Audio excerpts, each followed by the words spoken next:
So I talked about Da Vinci a little bit when she got her buff a few months back, but now she's actually on rate up on the JP version of the game, and I thought I'd go ahead and talk about her because I think Da Vinci is actually very, very powerful and a very good servant to have. The problem is that AoE casters are actually a pretty competitive market. You have characters like Caskill and Helena that are very solid as AoE casters but also bring a lot to the team. You have Nitocris, who's a god tier farmer. And then you have someone who almost directly competes with Da Vinci as a 50% battery, big busty damage dealer in caster Nero, right? So Da Vinci's in a very tough spot, and if you already have one of the casters I mentioned, you probably don't need to summon for Da Vinci. But if you don't have any of them, maybe I might make a compelling case for you to go ahead and drop a multi or two and try to get your baby girl Da Vinci, who still doesn't have a costume for whatever reason. One of the main characters in FGO and she still doesn't have any costume, man. Come on, bro. It almost seems too obvious to give her like an actual Mona Lisa costume. But I don't know, maybe Delightworks doesn't want money. Anyway, if you enjoy FGO content, I upload every single day. Drop a like and subscribe, it really helps me out. If you're feeling extra feisty, you can click that join button and become a channel member today. But with all that being said, let's go ahead and talk about Da Vinci, starting off with her hits. Now, as an art servant, I can't say that her deck is bad because she has 3 arts cards with 3 hits with 54% NP gen, and that's actually pretty good. You're not really going to be getting arts crits with Da Vinci. She's a caster and an art servant as well, and they're not exactly known for doing crit damage, which I know someone's probably going to be like, well, what about like Astray and everything? Yes, there are exceptions. There are art servants that do focus on arts crits, but Da Vinci is not one of them. So her having a triple arts deck is going to allow her to arch chain by herself, which is going to be very, very good for genning NP. Although, when it comes to Da Vinci, spamming her NP is kind of the name of the game, as we'll get into when we start talking about her skills. And the triple arch deck is really just a nice little bit of icing on the top of that cake. The only issue I really have with her deck is the 4 hits on the extra attack, because that for a DPS servant really does help round out their kit. As the extra attack is a composite card that gens stars, NP, and deals damage, for someone that you want to brave chain with, having a good extra attack can really take their deck to the next level.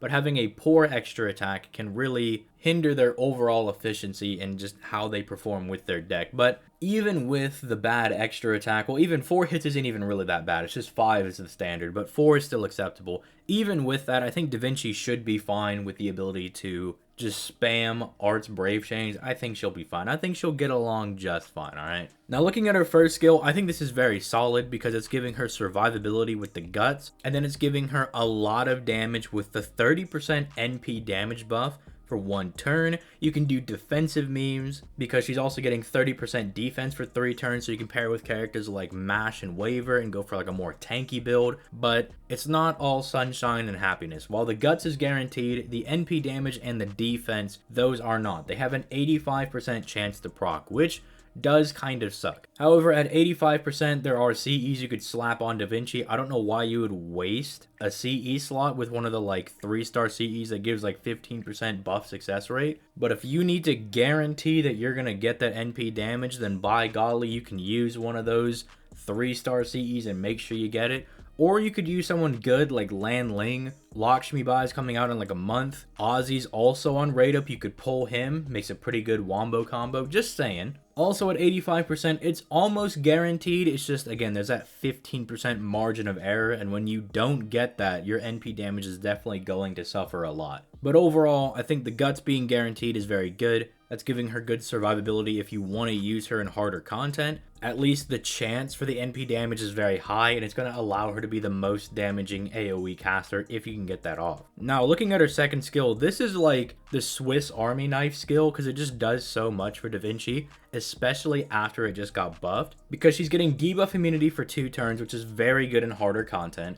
Because that means the boss can no longer stun you, they can't put you night-night with the sleep status, they can't lower your attack, lower your defense, none of that. You're going to be absolutely fine for 2 turns. You're also getting 1000 HP every single turn for 3 turns, which isn't that big of a deal, but the little bit of HP regen will kind of help a little bit in some of these challenge quests, especially if you can get really lucky and go the full 3 turns without actually getting hit, because then you just got a free 3k refund. But then something really powerful that Da Vinci is doing is getting 10% NP gauge back every turn for 3 turns, and this is very good for those difficult content and just ensuring that after Da Vinci has fired off her battery and She's gotten arch chains off, that she's still getting that little bit of NP back every single turn to really help her spam her NP as best as she can. This is also very good in farming as well, because you might fire NP on like turn 1, and then by the time turn 3 comes around, you're on the last node, you might actually have enough to fire NP again because you've gotten 20% during turn 1 and turn 2, like after the turn ends. But then the crucial thing that they stuck on the skill when they buffed it is that they made it a party-wide arts performance buff for 3 turns.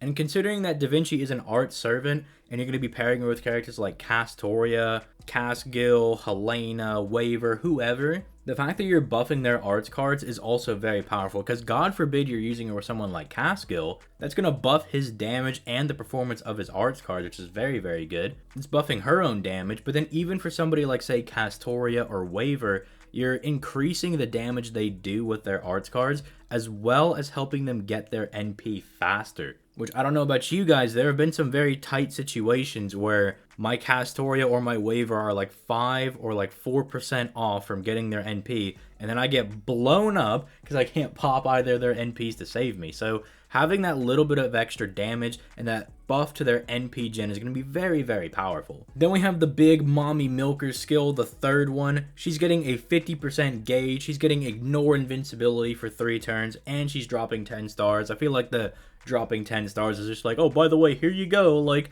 have fun with your 10 stars. And you're like, yeah, thanks, buddy. I'm not really gonna do anything with that, but I appreciate the sentiment. The Pierce invincibility and the NP gauge are both very, very solid, and it's a bit different than, say, the mana burst skills, because the mana burst skills tie your main damage to your survivability. These are very cohesive buffs, because you're gonna pop this when you want to use your NP gauge. And why wouldn't you want Pierce invincibility when you fire your NP? I mean, I don't know about you guys, but I would want my NP to be guaranteed to hit, so having that as a side bonus to popping my NP is super good. This also gives Da Vinci massive appeal when it comes to farmers, because 50% battery means most event CEs are going to be compatible with her, and that makes her very lucrative. But then let's go ahead and talk about that with her NP. Let's move into kind of the issue with using Da Vinci for farming. Now, she has a buffed NP, so that's very good. She's doing extra big, thick damage, and as it stands right now, she is the most damaging AoE caster after her buffs. She's ignoring defense, so literally the only thing that can get by Da Vinci is a character with solemn defense, so when Lost Belt 6 comes around, don't bring Da Vinci to fight Castor Artoria, I guess, but I mean, you'll be fine otherwise. So it gives her a lot of utility in that, right? That no matter what boss you fight, you can always fire your NP and it'll never miss, right? Like, they're never going to stack enough defense to get by it. They can't hide behind invincibility or dodge. It's very good for her. She's reducing their critical attack chance by 30% for 3 turns. I've talked about how I think that's actually pretty good, because a lot of these harder bosses actually do spam a lot of crit damage, and you can get crit even through type advantage and die. So being able to maybe mitigate that just a little bit is going to be very powerful. And then she's increasing her NP damage by 30 to 70% depending on overcharge, which means if you can get the first skill off, you're going to have like at least bare minimum 60% NP damage multiplying into 20% arts damage with a buffed NP, meaning big ooga booga damage. It's just the only problem is she only has 1 hit on her NP, and while you can kind of force feed that into her with Castoria, it's going to be very difficult to use. So here's my consensus on summoning for Da Vinci. If you don't have any of the other AoE casters, and specifically somebody like Nero Bride, Nido Chris, or at least Helena, someone that's going to be very good at helping you farm and just helping your account function pretty well, then you can go ahead and summon for Da Vinci, right? And then you can do it with no qualms. Just know that Da Vinci, you're going to need to shovel NP into her. She's going to need a lot of help to fire off her NP. However, like all things, Castoria gets the job done because Castoria is broken OP, so you will be able to farm as much of a pain as it's going to be. However, I will also advise you guys that we don't know what's around the corner. They're really pushing this kind of minor celebration right now. Like, we have the Merlin Grail front, and then we have some buffs for the Camelot movie, but like, there could be something big right around the corner. Remember, we just got some very, very powerful servants. This year's off to a great start, but I would definitely hold off considering the caliber of servants we've gotten this year are very high. You know, we have Shiro Muramasa, Galatea, Lady Crane. We have very powerful servants coming out. I'm very excited to see what we're going to get, and anniversary's right around the corner.